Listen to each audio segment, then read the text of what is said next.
Welcome back to Universe. I'm Andrew, and today I'm playing Avatar: The Last Airbender, Crossroads of Destiny, and this is my 7th and final scenario of my campaign playthrough. So if you want to watch from the beginning, there's a link in the description to where you can watch starting with episode 1 of the series. You're welcome to join me either way. And I should also mention one more time that there are scenarios in the book that I did not play through because it is a kind of a branching or weaving narrative.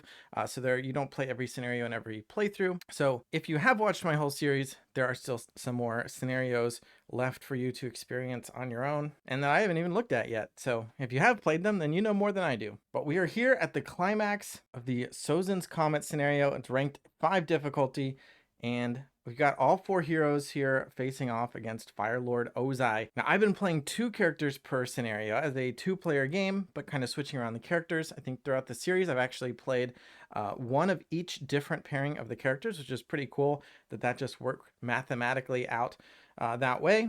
And so for the 7th scenario, I was like, hey, let's just go all 4. So instead, I've set up for a 4-player game, which means I do have the characters on their 4-player side, which means I have 8 strength instead of 10, and Fire Lord Ozai is going to have 18 strength, and he is the only enemy mover on the board. So it's just him and our heroes around him. So let's take a look at that map. We got Ozai in the middle. I've got Aang, Sokka, Toph, and Katara in their green spaces where they can start. I just kind of assign them somewhat randomly, although I did put the 2 melee characters on this side of their close attacks and then the range attacks on the other side, just in case we can kind of manipulate where Ozai goes, although I think he's going to be jumping around. Got some of the element tiles, and we have 4 of these.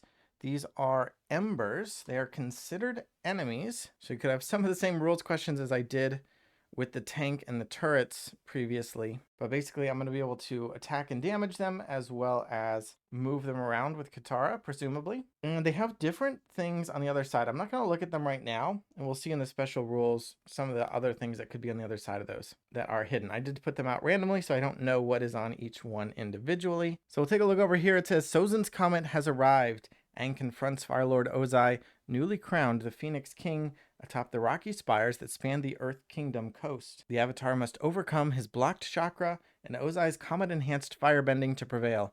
This epic battle will decide the fate of the world. Objective, defeat Fire Lord Ozai. It's pretty straightforward. And then we have special rules set up is to place the embers out. They're considered enemies.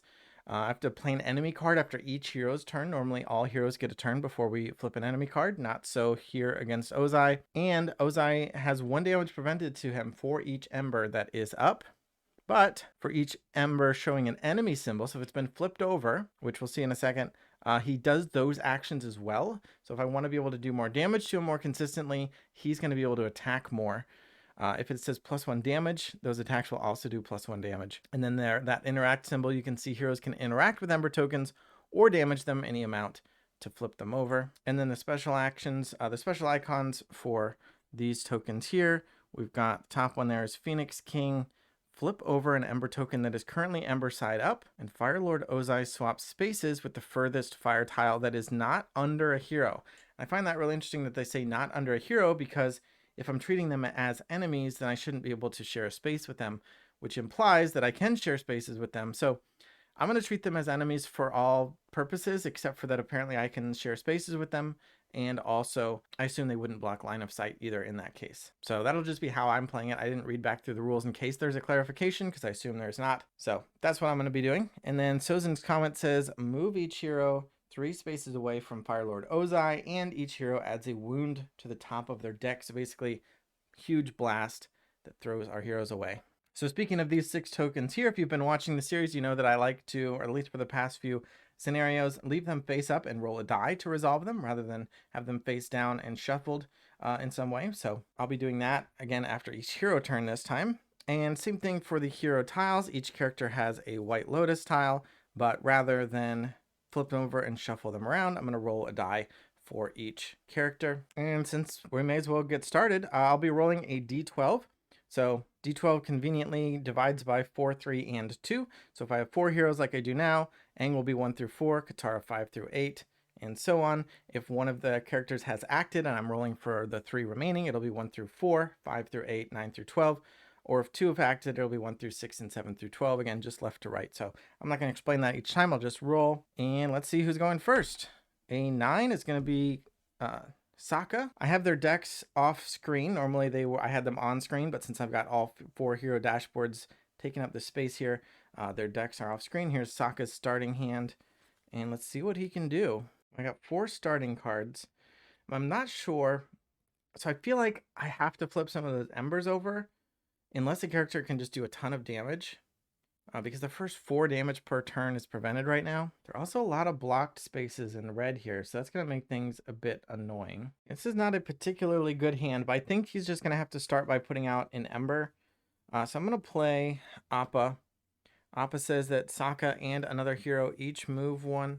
Actually, I guess I have to play this. Expert Disguise says do the action on a card in your hand, and all 3 of these cards don't have their own actions. Momo has an ability, but it's not an action, so I think that wouldn't work.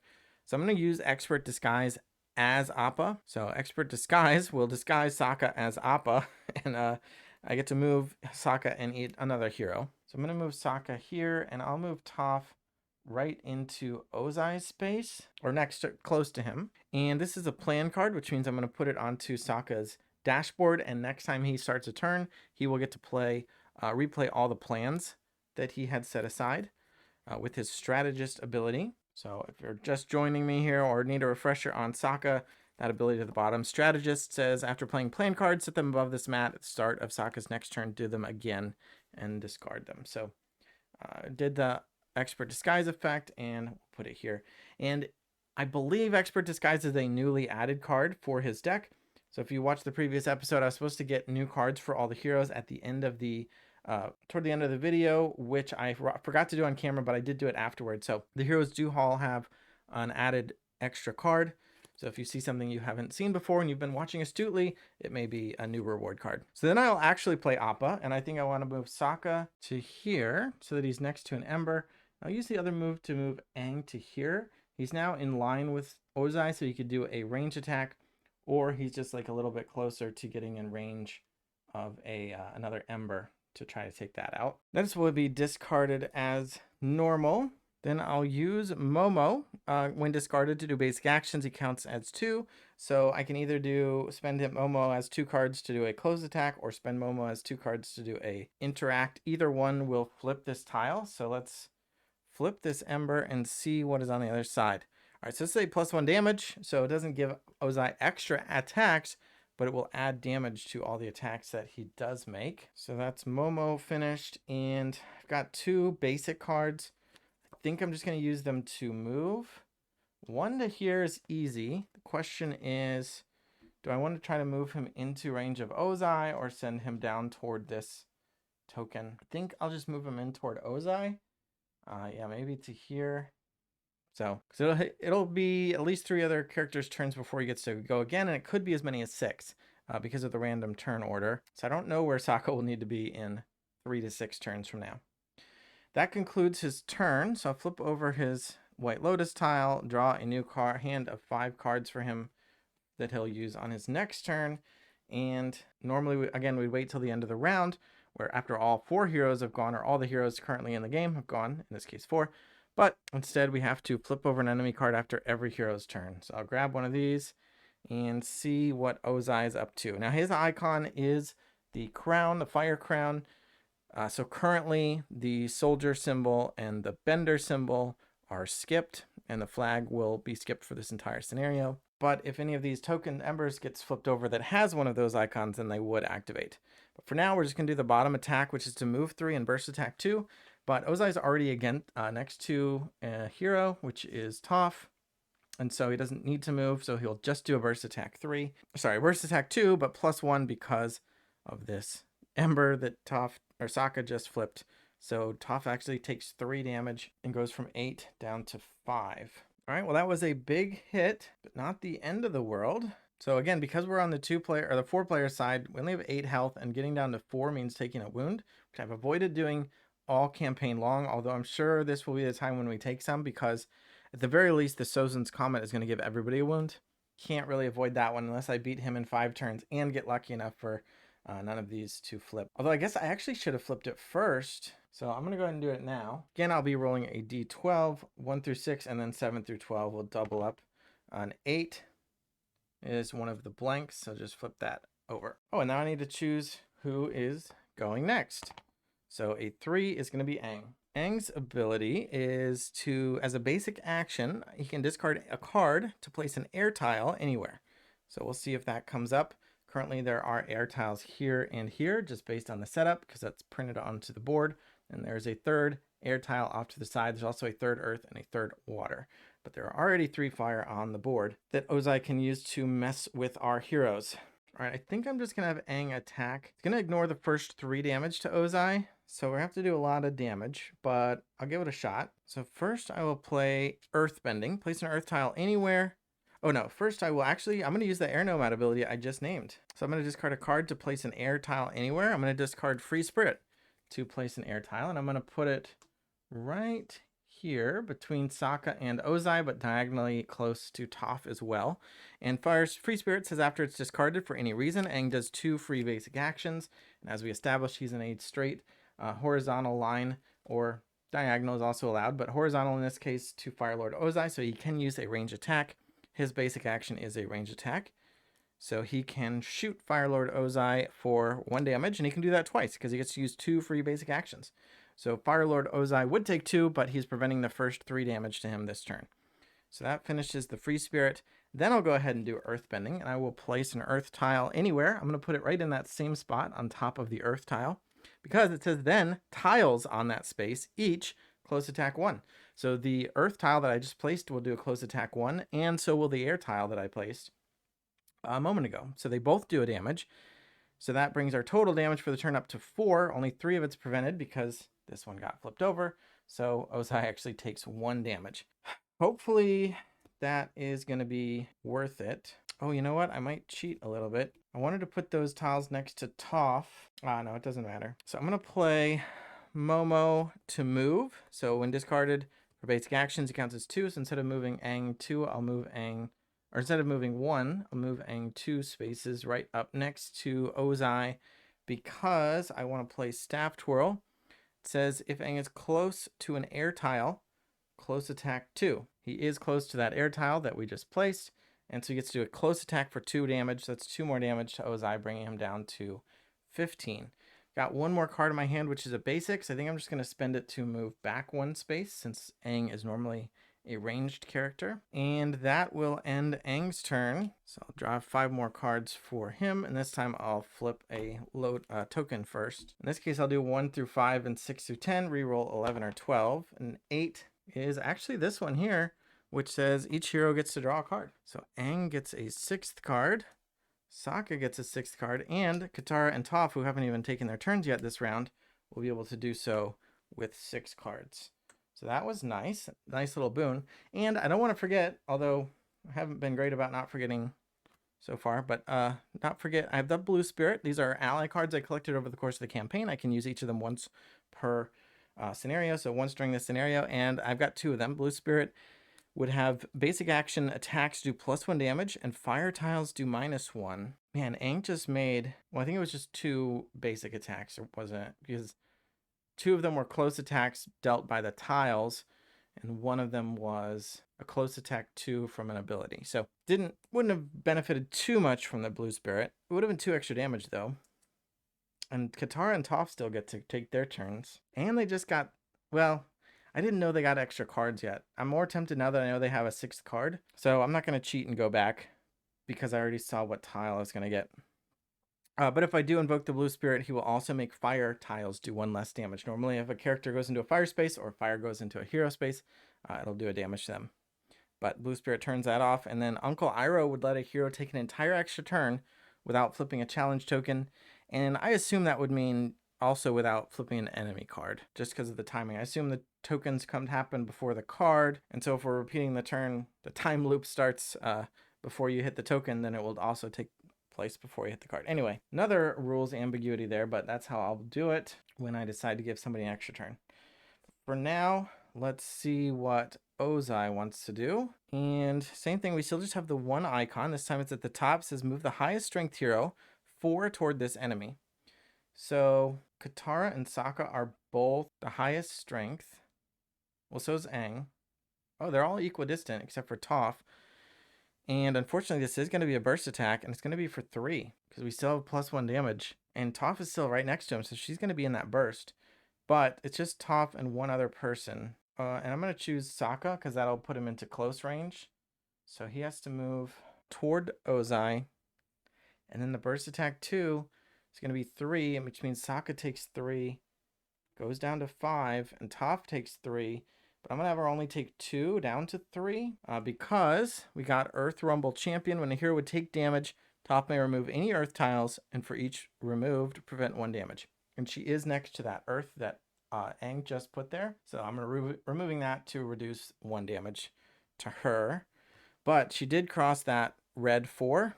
She's at the red 4 or below it, so she does take the very first wound of the campaign. All right, and this has to go on top of her deck. So it's not in her hand now, but it will take up a spot in her hand during her next turn, which is not good. So that was Ozai's turn. Let's see who's next, Katara or Toph. 9 will be Toph, so maybe she can get some revenge here. She is right next to him. Let the punching begin. All right, I think Toph is going to mess with these embers a bit, which is weird because she's not close to any of them. But she has quicksand. Choose an earth tile. Oh, I think I need to do something else first, I guess. Maybe this isn't going to be as good as I thought. But we'll do falling rocks. Place an earth tile close to any hero. And I'm going to put it here, which is right next to Toph, diagonally here. Close to her there. Also next to Ozai. That tile does a close attack 1, so it'll be 1 damage to Ozai, which is prevented. And then I'll use quicksand, choosing that earth tile, and move each enemy 2 spaces toward it, and then it does a burst attack 1. So this embers are considered enemies, so 1, 2 is moving toward it, 1, 2, and 1, 2, kind of having to go around that blocking terrain in red there. And I don't know if this counts since it's been flipped, but I think just like I did with the turrets in the other scenario, I'm not going to count it. If it's flipped over, it's not going to be an ember, I guess? No, maybe they should count technically. I don't know why I would change the rules, so we'll just do it. Which also I'm noticing, this says heroes can interact with ember tokens or damage them any amount to flip them over. So if I want to flip it back to the ember side, I could do that as well. Like if I didn't want them to have +1 damage anymore, I could flip it back, but then you get more damage prevention, so it's tough. All right, so after I've moved them, and Ozai doesn't need to move because I guess he could move on to it. I don't know if that's what I wanted, but I think that's what happens. It does a burst attack 1, so that'll be a 2nd damage to him that is prevented. But it's also going to damage this ember, which flips this one over. And now we have the bender symbol. So now when Ozai activates, he will also perform the attack shown on the benders, the bender icon.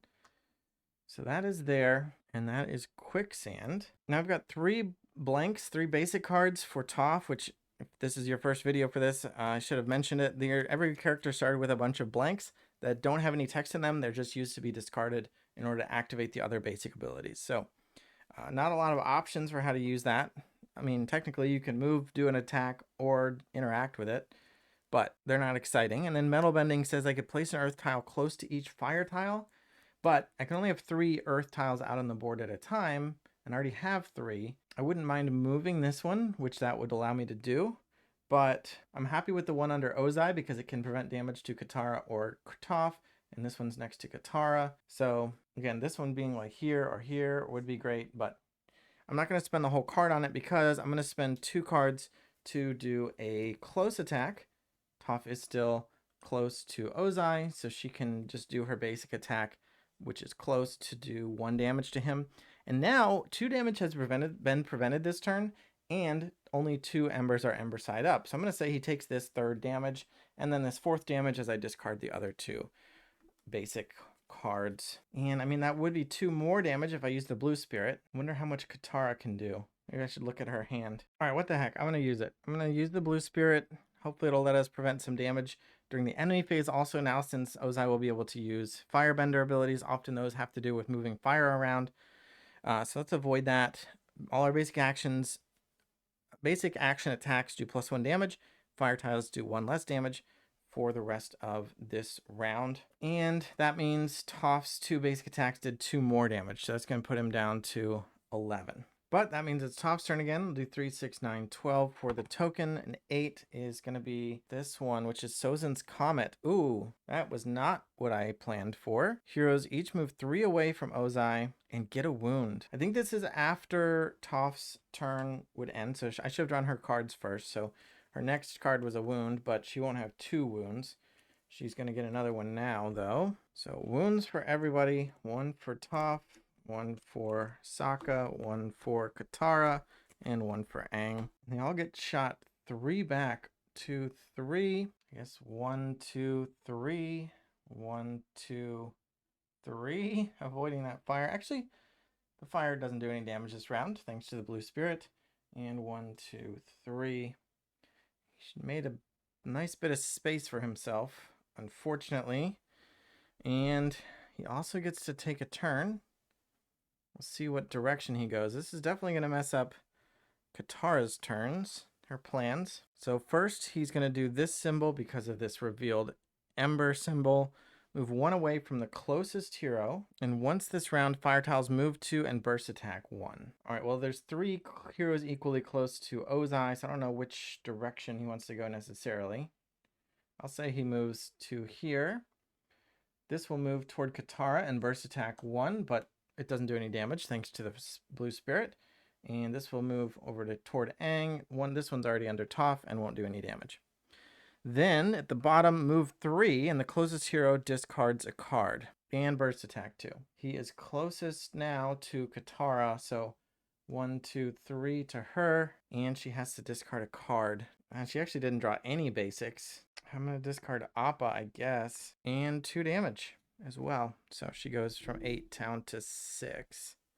Woo! Sorry, down to 5 because of +1 damage. Now Katara is cornered by him. I definitely probably would have done that differently if I read ahead on what was going to happen and what was going to happen next. So Katara's ability is that Element of Change. She can, after she moves a water tile through a hero or enemy, she can place them on top of that tile. So she can carry heroes or enemies with water that she moves. Well, I think her turn's going to be okay. Not nearly as good as I was hoping. But let's start by playing Rushing River. So she can move a water tile 4 spaces. We're going to go 1, 2, 3, and then 4 right under Ozai. And each enemy it moved through takes a damage. So this takes 1. That's going to give another +1 damage to Ozai, but it also went into Ozai, so he takes 1, which is going to be prevented. But now I've got 3 embers, ember side down, so that's the only damage that's going to be prevented this turn. Now I'll play Courageous Rally, move a water tile 2 spaces. Unfortunately, I think I just have to move Ozai back with it. Using her Element of Change, she can carry Ozai with the water because she can't use a range attack against him while he's close to her. Now it says each hero close to water does a free basic action. Toph is over here next to water, so I'm going to give her just maybe a free move to start getting back in the right direction. I wish I had the water for Katara to be able to do a free range attack with that, but I have to move Ozai away or she's not able to attack him at all. You know what? Actually, sorry, rewind that. I'm going to do octopus form first, which says move each water tile 2 spaces, then water tiles each close attack 1. So let's say I'm moving Ozai back with octopus form. I'm also going to move the water that we just looked at. I don't think you can see that, but I moved it to the space I moved Toph into, which means she was still next to it, which means she will still move to the space I chose when we do play Courageous Rally next. But now this water tile is doing a close attack 1 against Ozai, so that's going to hit him for 1 down to 10. Now I'll play Courageous Rally and move the water 2 spaces and move that back to Katara, but without using Element of Change. And so now, as it resolves, she is next to the water and can do a range attack, which, because of the blue spirit, is 2 damage instead of 1. So Ozai goes from 10 down to 8. Then I've got Ice Spear, range attack 2, then do a damage to each enemy in a straight line behind the attacked enemy. Well, there's no more enemies in this row here, so it's just going to be 2 damage to Ozai, putting him down to 6. And then her last card is Momo.